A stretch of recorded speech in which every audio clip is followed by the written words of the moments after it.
I love that. Like that's my favorite thing about it. Like even if you're pairing with someone who you view as a junior to whatever your skill level is, like you're gonna have blind spots in your understanding.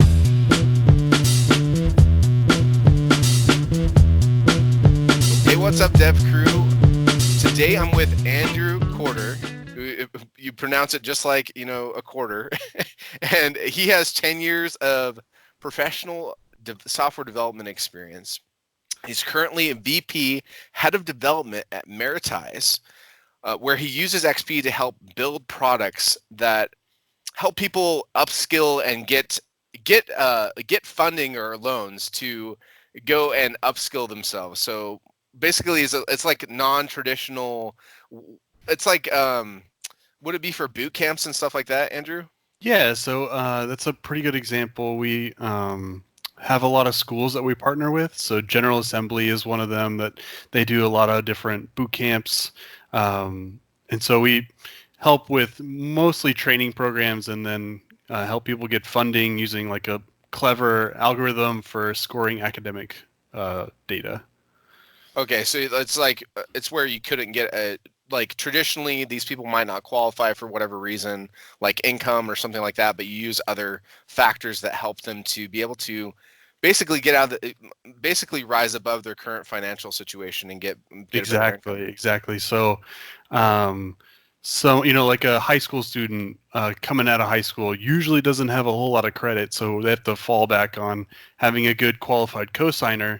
And so instead of having to do that, we can take into account their like transcripts or work experience or military background to qualify them for a loan, which then they can use for these training programs or for college or something.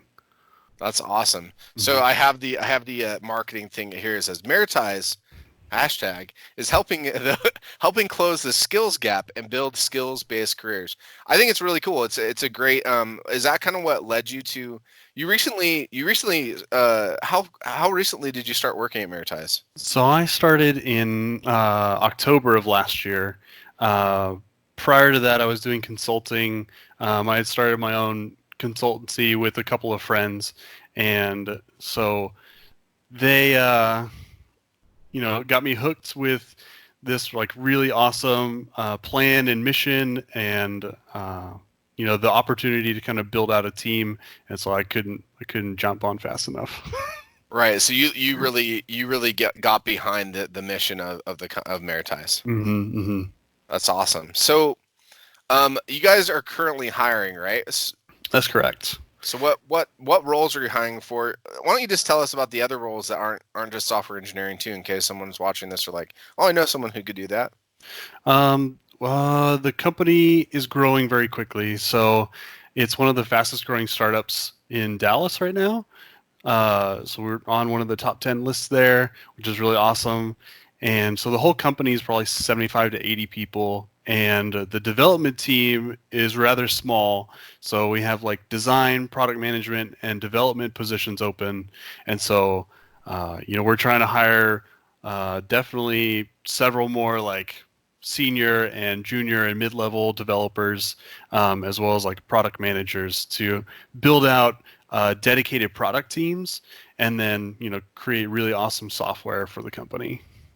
That's awesome. So I want to well, number one, you guys are located in Frisco, so that's important if someone's watching this watching this, and you Thank guys you. you aren't doing remote work right now, right? So you have to Right. be in Dallas. Hmm. Okay, so that's an important caveat to bring Hmm. Hmm.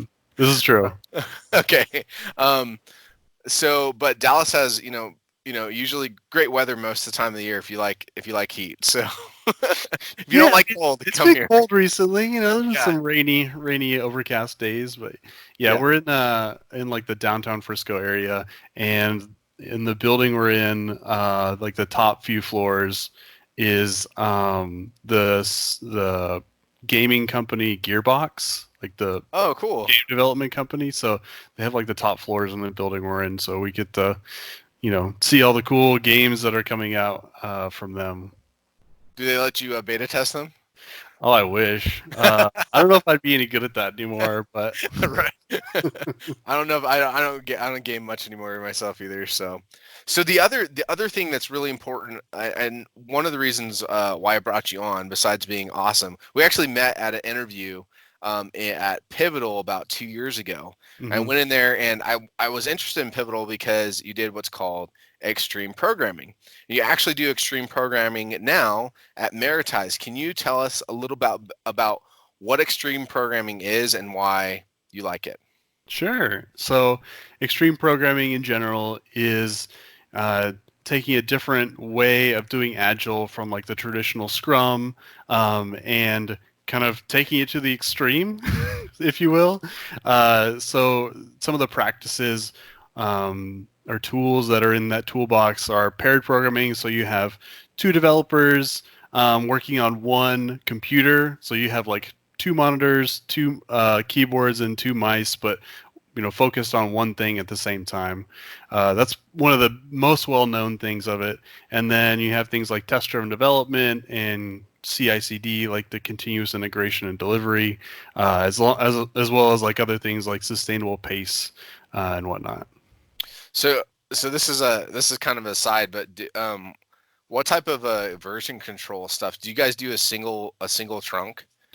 So we have moved to doing that. It was a mix before. We had Is it started like doing Get Flow before or something like that? Uh, it was like doing PRs and having Features. people review them and doing maybe like feature branches and things like that, um, which is it's fine. But one of the things with extreme programming is having that continual integration into where all the developers' work is being integrated into one spot, like multiple times a day, at the most extreme, or like at least once per day, so that you're always able to resolve merge conflicts quickly, as opposed to having a feature branch that goes on for weeks and then you have to merge it, and then yeah, Yeah, that's no. everyone loves that, right? Oh my dude, I hate merges. So I actually found a cool tool called Gmaster that helps you with merge conflicts, but I Mm, don't know if it'll work. I don't know if it works for Java, and I know it does for C Sharp, but I'll put a link in our video description for people to check nice. it out.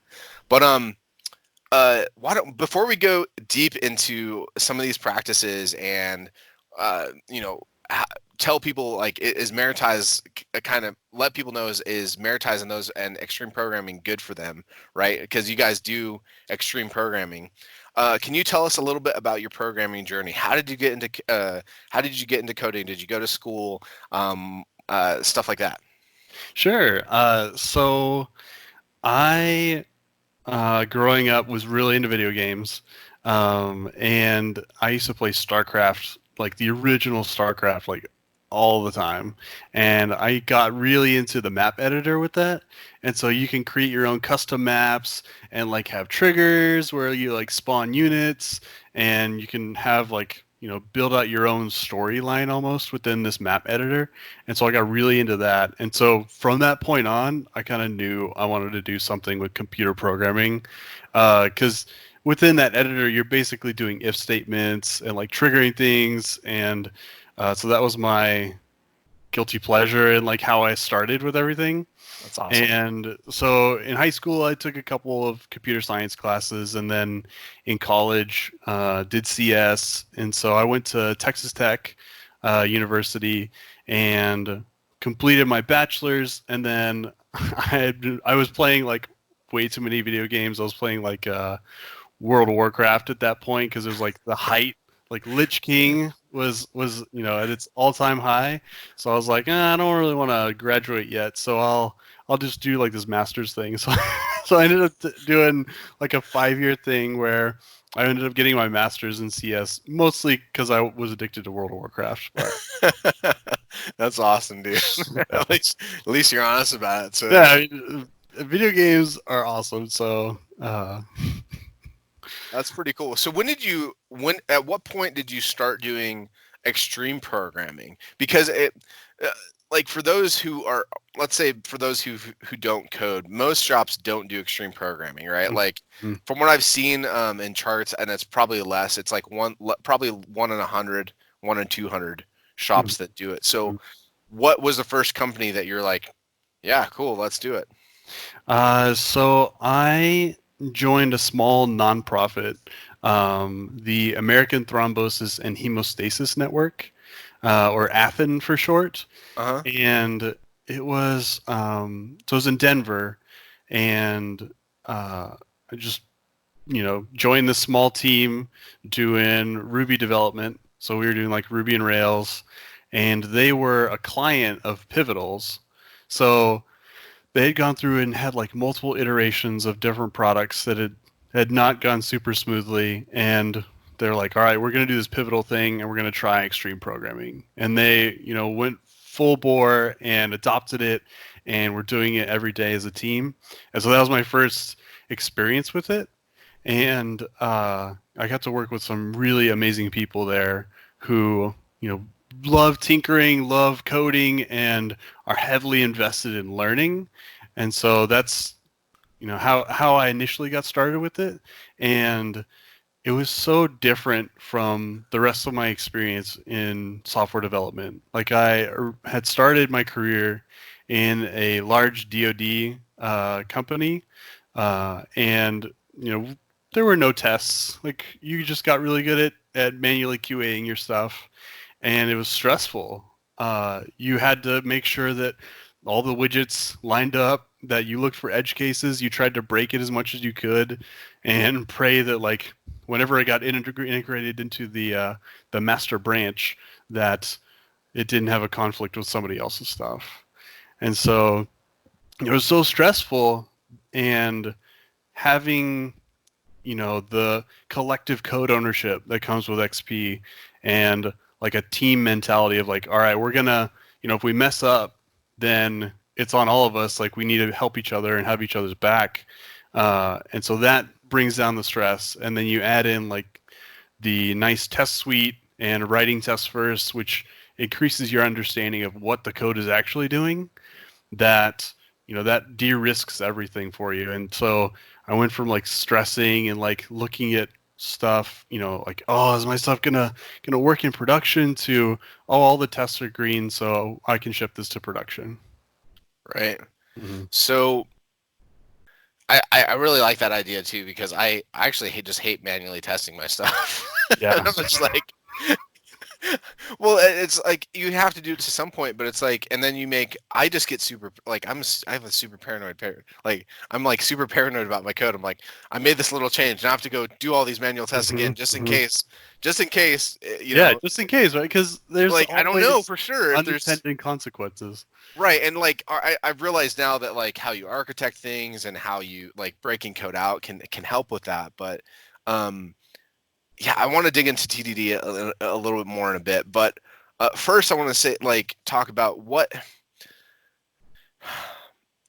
for the so you liked the testing part. Hmm. How, and I get that, but let's talk more about um the pair programming part, because I actually went to, after I went to the interview at Pivotal, um I met a guy from O'Reilly, and he was like, I did not like doing pair programming with Pivotal, because Ah. like, yeah, so he's like, and I don't think it had anything to do with uh you guys there. I think it had to do with the I don't think he liked having to talk to someone all day. Hmm. Hmm. So can you tell me a little bit more about what why did you like having to communicate to another person? Hmm. Let me roll it back a little bit further. Can you break down for us how pair programming works in like a minute or two? Sure. So, um, it's um, in general is two people working on one story or ticket together, uh, and then to do it well, you usually need more hardware of like two keyboards, two mice, two monitors, um, but it's leveraging two minds actively trying to figure out a problem. And so it gets you out of your comfort zone. And so like instead of going down a rabbit hole of like, all right, this is the way I think this feature needs to be implemented, you have somebody there that's doing an instant code review all the time. So instead of delaying that review process, you're getting it instantaneously, and so you can kind of cut out all the extra process that comes with code reviews. Okay. So one person is driving, right? So one person's on the keyboard. Are they supposed to be the ones actually doing the code, or is the other person supposed to be telling them how to do the code? Because So, I had my experience when I went there, but I'm feeling like like the real world might be a little bit different. So you can tell me about how it works. so you're asking more about like in practice kind of Yeah, thing. in practice type of thing, so people could get an idea of how does this, like, I've heard about this, but what do you do? So there's multiple different ways that you can do it. Probably the most well known is the driver navigator way or model. And so one person is on the keyboard and they're typing things, and the navigator is kind of has the higher level understanding of what needs to happen and guides the driver to kind of go, all right, let's go to this file, let's check this out. I want to see if there's some error handling we can use here, and then have that open back and forth discussion on this is what we're trying to accomplish and how can we do that. And so there's only one person typing on the keyboard, because otherwise it would just be a mash of random keys. And then so like one person's driving, one person's navigating, and then you switch back and forth.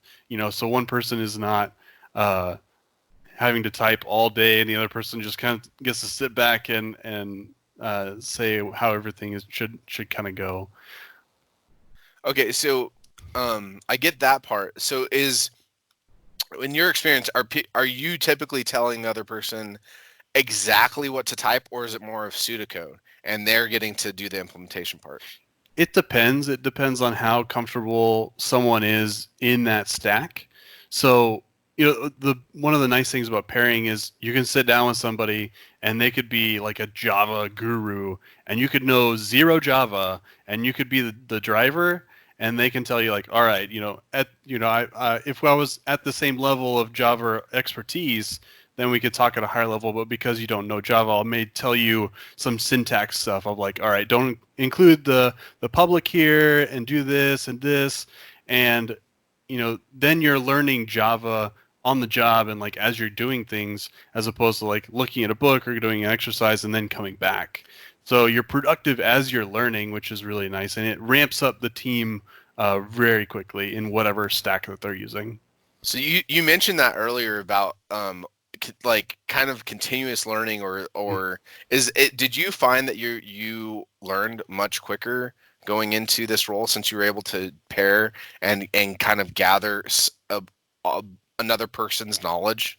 Yeah, so whenever I started at Athen, I had done like a couple of little Ruby projects, and a couple months in, I was writing really good Ruby code and understanding the domain, and I was productive in a very short amount of time because of pairing.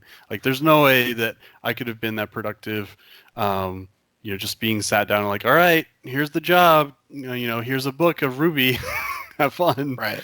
And so like I'm learning much quicker, and I'm also being productive in like accomplishing things, which is makes you feel a lot better, as opposed to like, oh, I read through these chapters and hopefully they apply to this feature I'm going to work on. Right, right. So um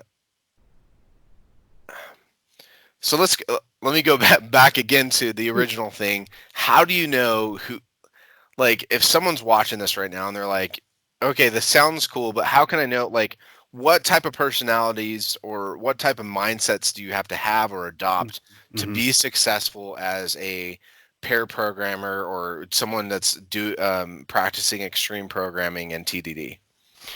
I would say if you're curious and you want to get a deeper understanding and be, a better programmer, or um, just better at problem solving, and you want to learn best practices or what works from other people, then pairing is a very effective tool for that.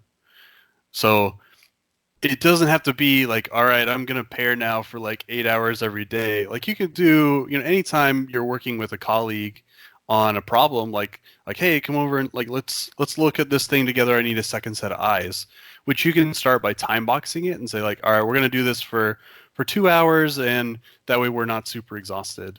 So starting, a little at a time helps to kind of not wear you out off the bat. And I think giving it a chance of, I'm going to try to do like, 2 hours of pair programming every other day and really dedicate it to it and see the things I like and what I don't like about it. And, there's many different flavors.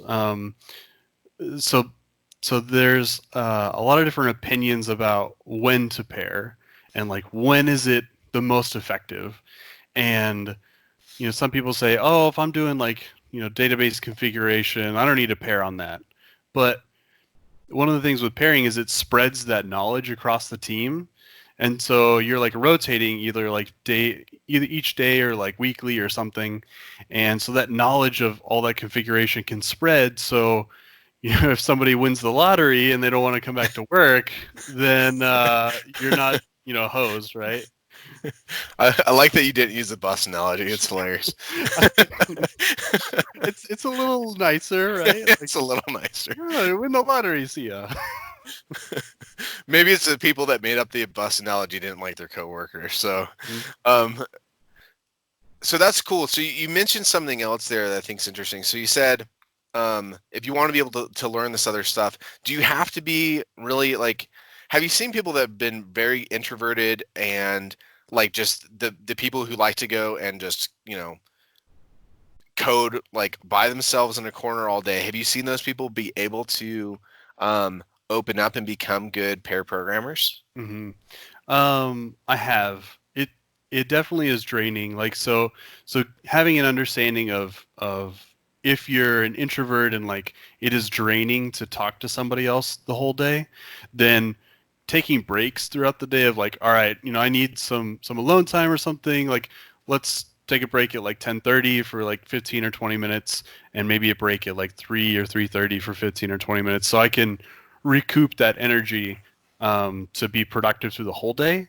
But it is a skill. So like it's building a relationship with whoever you're pairing with. So it's not something that you sit down and you're automatically an awesome pair programmer. Like you have to suss out like what people are thinking and go back and forth and discuss things where like it might be, if you're not confrontational or you're introverted, it may feel uneasy, but it's better to get that out in the open, and it has more of that like collective code ownership mentality where you know we want to pick the best option for the team and for how the business wants to do things as opposed to what I think the right implementation is. And so having that humility is good to have whenever you're pairing as well, which you end up having whenever you're working on a team anyways. And I think it's just brings to light early on uh, how best to do that. Okay. So the is is pair programming, is that something that you do at Meritize? Is it 100% of the time? Because you mentioned earlier, it's like, hey, you could start. So if someone else is at another job, they might say, hey, let's try this thing out and see how it helps our Mhm. company, right? And we've talked about some of the advantages of that so far. But at Meritize, how are you guys doing it right now? So we're doing 100% pairing. Um, the only caveat to that is like if we're odd, if somebody's sick or something, like we're obviously, gonna still have somebody work. So we may be odd, or they may like triple or something for that day. But yeah, we're doing it 100% of the time. I do think we need to be better about taking breaks. That is something like I know on our team, and like for myself even, of like taking specific breaks so that we're not just hammering on things all day. Yeah, I remember when you interviewed me. at Pivotal. I remember, I don't know if it's just the technology was new and everything, because I'd never done Angular before, but I remember being like so drained. Hmm. Is that a typical thing? And if it is typical, do you has it gotten easier over time to do this 8 hours a day? Like, is it like after 3 months, it's no problem. It's Hmm. just as easy as it was before. Can you talk a little on that? Yeah, absolutely. The so at Pivotal, we would always tell people that were new, like, you're gonna be super drained, like at least your first week, probably your second week, maybe even your third week.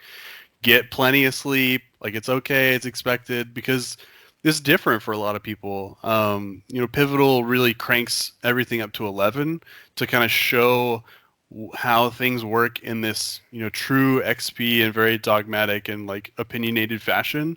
Um, which is fine. Like they're kind of showing a different way, but it can be very draining. And so, uh, everyone should probably take a look at like what works for them and like take what best practices they want, um, and don't try to like overextend yourself. So whenever you're pairing, over a long period of time, it gets easier. And like for me, like I can pair a full day and be just fine because I've been doing it for so many years. But there is a kind of like a tolerance or like a build up to being able to do that, because it's different. Like, you're used to sitting and focusing and concentrating, and to have someone talking to you all day, you're like, where did you come from? What? You're right, but why are you here? Which, it's there's some people like calling that like very solo and focused state as like a flow state. And different people have opinions on like what, if that's good, if that's bad. And pairing can help you, get back into a flow state of like, hey, like we're working on this thing, oh, we have to go to a meeting, let's come back, and then resume and like continue discussion on it. um, but it can be interrupting a lot of times too. It's like if somebody, the person you're pairing with, has a different opinion, then you kind of have to resolve that before you can continue moving forward. And so it can be frustrating at times, to not just be able to code like you want to, but at the same time, having that discussion up front, like it'll avoid any bad paths. So like you could say, all right, this is the way I want to implement this feature, and the person you're pairing with will bring up a good point of, oh well, what about XYZ? Like it won't work if we take that into account. And you're like, oh, we just saved ourselves like a day or two of work, like just having this discussion. And so those aha moments are really awesome to see happen. And you also, if you're co-located, if you have multiple people pairing, you can overhear someone, and they're like, "Oh, we want to change like X class," and you're like, "Hold on, that's the class we're in. We should talk." So overhearing and like having that co-location is really awesome too. Well, cool. So, um, yeah, let's go into TDD now. So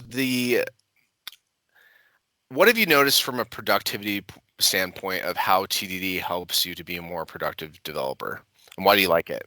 Um, so what I like about it is I don't have to keep everything in my head. So I can write a test and I can just rerun it if I'm afraid that I broke something. So instead of remembering every edge case of like, I need to check zero, null value, many values. What if the database blows up? What if the server blows up? Like you count all these things to try and figure out edge cases, and you can just write a test that'll cover you, and then you run it, and you don't have to think about it anymore. So That's awesome. that's the best part for me for TDD. Okay. How about other? Does it help you with does it help you with design as well and help Hmm. because I've heard that before. It helps with design, help you keep things decoupled. Hmm. How does it do that? So it's not something that is automatic. Like you still have to know how to design things, but definitely unit tests, like the lower level tests, can help put pressure on your design. And if something's hard to test, um, sometimes or a lot of times it'll be because the design is not great.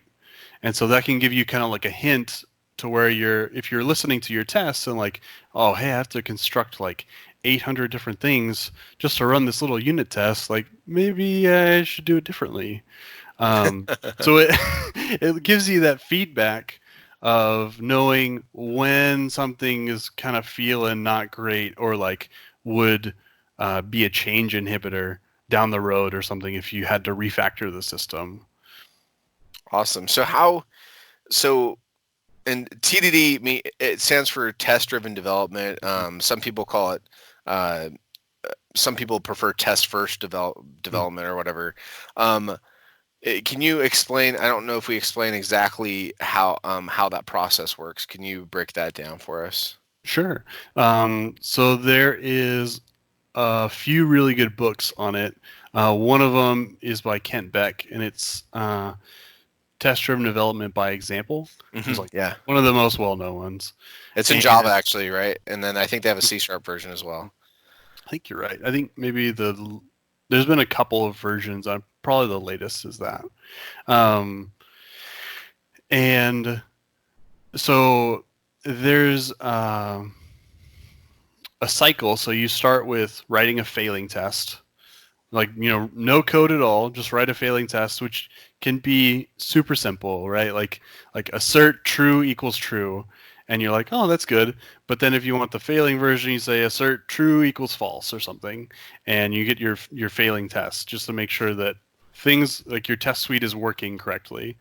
So you go from red or like the failing test to green, which is writing only the necessary amount of code to make that test pass, and then refactoring to make it right. So, writing the failing test to drive out the implementation, making it pass, and then refactoring and like continuing in that cycle. Okay. So the uh, so one thing I've noticed is trying to get into TDD is like and being like a junior slash mid level developer now is um it's hard. It's something I actually read in Roy Osherov's book called The Art of Unit Testing. He said, Mm, "Don't try to do unit testing if you don't know like how to do design and mm, like one other thing. Like if you try to do all three things at once, it's really hard. Like every time I try to approach TDD at my job, it's been really hard to go in and go, okay, I'm going to do this thing TDD, mhm, but I have to learn how, like, I have to think of a design pattern on top of knowing the syntax, on top of doing the unit testing. mhm. And it's a really hard thing to tackle all things at once. So, how can junior developers go in and say, oh, I want to do TDD? Like, what's the best process to get up to speed? Hmm.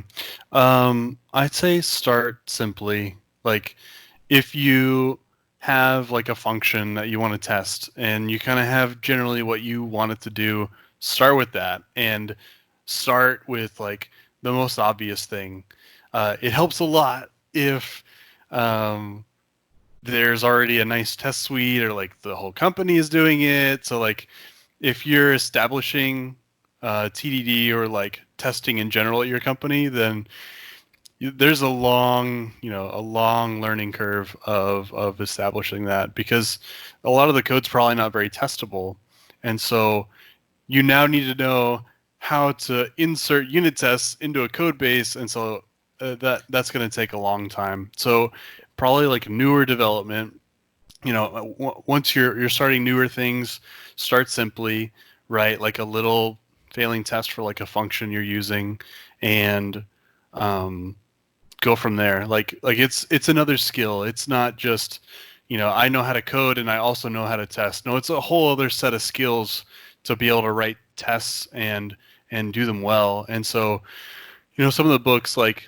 the Kent Beck book we mentioned earlier, that one's really good. As well as Growing Object-Oriented Software, Guided by Tests. Those two are like some of the ones I love recommending to people who are newer to testing.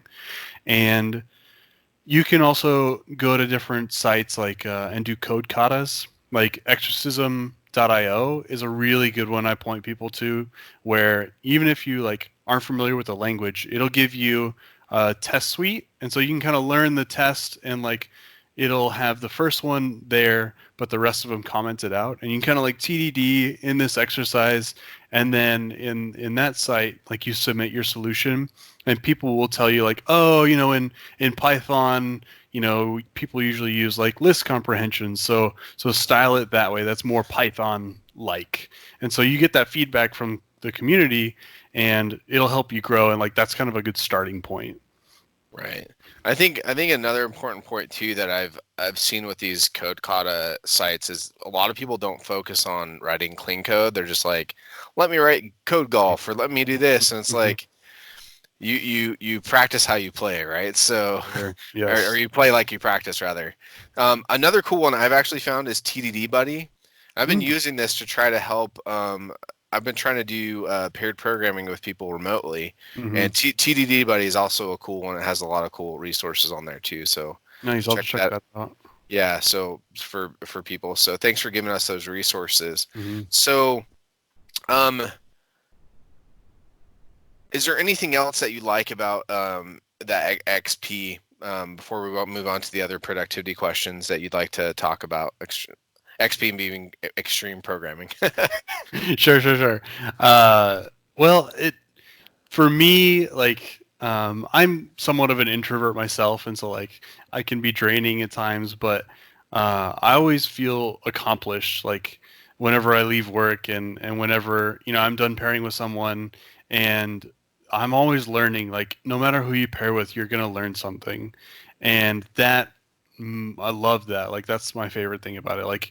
Even if you're pairing with someone who you view as a junior to whatever your skill level is, you're gonna have blind spots in your understanding, and so if they ask questions, you'll find things that oh, I didn't really know that. That's a really good question, and so then you'll go down that path and learn it, and it'll make you a better developer by pairing with anybody. Awesome. I really like that. And so if you like continuous learning, try out extreme programming. Awesome. So let's talk a little bit more about some other productivity stuff. So what? I think you just hit on the exact thing. But can you elaborate on what productivity feels like at the end of the day? How do you know you've been productive?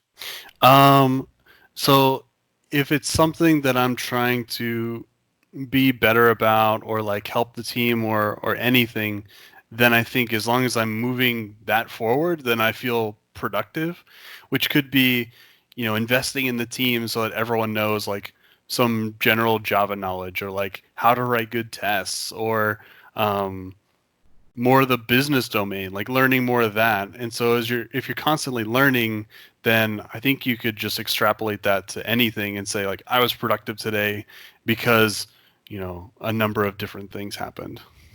Okay, so if you're learning, and then also on the opposite side of that, applying that learning to Yeah. Because it's easy to learn and then be like, oh, well, I like learning, right? Yeah, I like that. Actually applying your learning, because otherwise, then you just lose it at the end of it.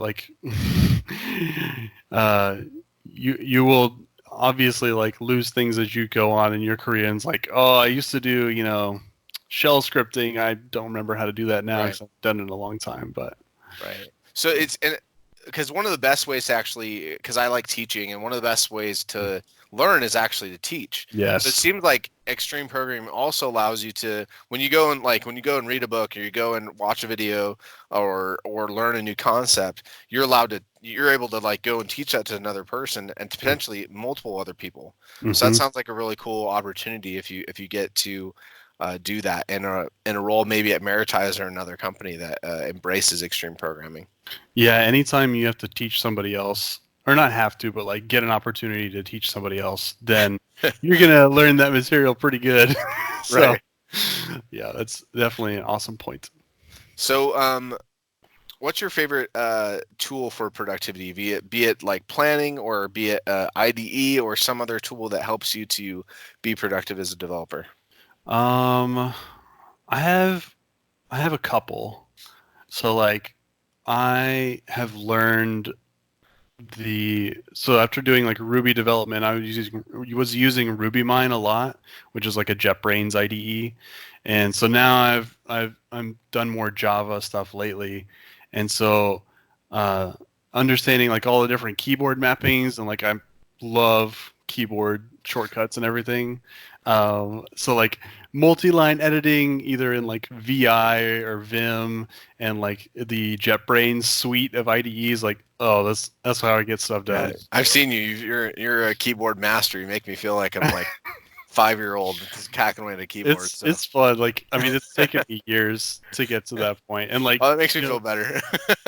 I'm just very efficient at some of this stuff. But yeah, That's it awesome. takes a long time. It's taken a long time.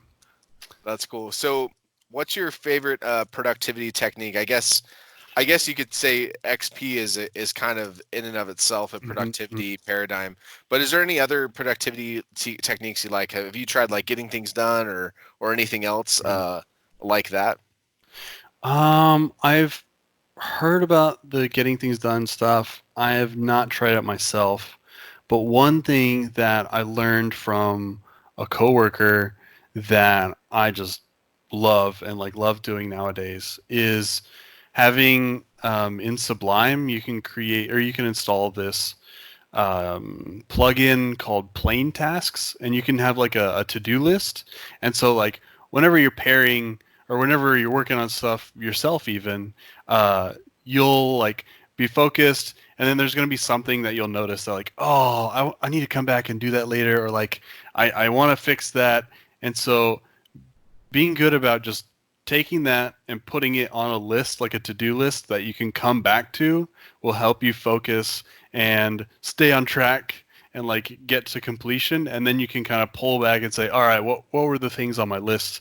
And cover those at the end of it, as opposed to like going down like four different rabbit holes and like trying to remember all that in your head. Yeah, So having a coming to-do list. trying to come out of the recursion loop and go, where was I again? Exactly. Right. It happens all the time, right? Like Yeah, you're like spitting it out and you're like, "Oh, I was I was changing a variable name and now I'm creating a new application. What happened?" yeah. It's funny that you mentioned that, because that kind of is one of the tenets of TDD, or GTD, is getting like he says that we have these loops, right? We have to get these. We get stuck in these loops of having to think about things, Yeah. and we get those on paper. That helps. And what I kind of thought of is like the way that you mentioned how TDD helps you get your test cases out of your head and Hmm. onto a place where you don't have to memorize them anymore. I thought that was cool. It kind of fits. So I think that's a great thing. So get whatever's in your head and push it to the side and get the task you're on hand done. Hmm. And you can even have like in the past, you might start with one test and you like think of like four different ones as you're going. Or you can just write the what it should do and have it be blank until you come back to it. So like outlining like, all right, these are kind of the edge cases I want to figure out in my test coverage, and we'll start with the first one, and then I know my game plan for the rest of it. That's awesome. So So, those two things, the thing with writing things down on the to-do list mhm. and the TDD, kind of both overlap. So that's Yeah. that's great stuff. So what mindset gets you to be most productive, or what time of the day? You can answer either one of these or both if you want. Um, Most productive. I think that having a mix of time where you're actively working on something and time where you're away from it and like taking a break or doing something that is not coding is incredibly productive or like necessary, because I'll be thinking of things in the morning as I'm getting ready for work and I'm like, oh yeah, we should write that if statement and it should fetch the thing in the, oh yeah, that's what we need to do today. And making sure you take good breaks throughout the day especially if you're pairing, to just kind of take a step back and let it, uh, roll in the back of your head, is gonna solve so many things, which seems counterintuitive. Like everybody is like, "Oh, I just need to focus on it more." And what always ends up happening, I mean, especially for me, is I'll be chugging on this problem, and I'm chugging on it for like 3 or 4 hours, and I'm like, "Why can I not think of it? Why does it not work?" And you just make like constant little dumb mistakes, and then you take a break from it for like dinner or something, and you come back and fix it immediately. It's like, why didn't I take a break earlier? Right, because it's literally counterproductive It in is. some ways. It So is. taking breaks can help you with that. Mm-hmm. So the last question I want to ask you, well, maybe it's the last one because I don't have a follow up, but the last one on my list is what's the best advice you've received on productivity? Um, Probably the breaks one is. I mean, I've heard that from several people of like, hey, we should take a break, or like it's always nice to take breaks. Um, what's something else that maybe I've heard as well? Um, I think it's good to let your team know, like especially if you're pairing, like if you didn't get a good night's sleep or something, like just let somebody know, like, hey, I'm a little groggy today, I didn't get enough sleep, and so that way they can kind of help you out, and even if you're not the most productive that day, they can help you and make sure you're supported, and the team will be more productive because of that as well. Yeah, I don't think everyone feels open to do that in some cultures. So I Absolutely, think that yeah. says a lot about Meritize and the culture that that you're helping bring there. So, um, um, where can we how can we follow you? And if someone wants to get a hold of you, how can they do that? Probably LinkedIn is the best. That's one I'm on most of the time. I dabble in Twitter, but I haven't in a while. So that's the best one. And then I have good intentions of creating a blog someday. So You told me you wanted to get one up for the I know I wanted to. dude. Just The just bite want the bu- there. just bite the bullet and make a WordPress blog. I know everyone Mhm. digs on WordPress, but I actually started WordPress. I'm like, it's so simple to get started. Yeah, It's not the best technically, but it works for what it is. Like, exactly. Yeah, like it works. Yeah. it depends on what you try to do with it, but yeah. um, but yeah, well, hopefully we can see your blog soon. How about if someone's wanting to get a job with Meritize, should they go through the site directly, and we could put this career site link in there, or do you want them to reach out to you through LinkedIn? Um, you can reach out to me, but we also have an open posting on LinkedIn. So go through. That's the best way to apply. And if you want to shoot me a message like after you apply, just feel free to do that. And look forward to anybody that applies and wants to Yeah, come work with me because yeah, I love working with awesome people. yeah. And you'll need to stroke Andrew Diego and be like, "I watched your whole interview. I loved it." Like that'll give you some brownie points in there, everyone. So Yeah, it's like I don't know about this pairing thing. Y'all aren't really sold on that, right? right, man.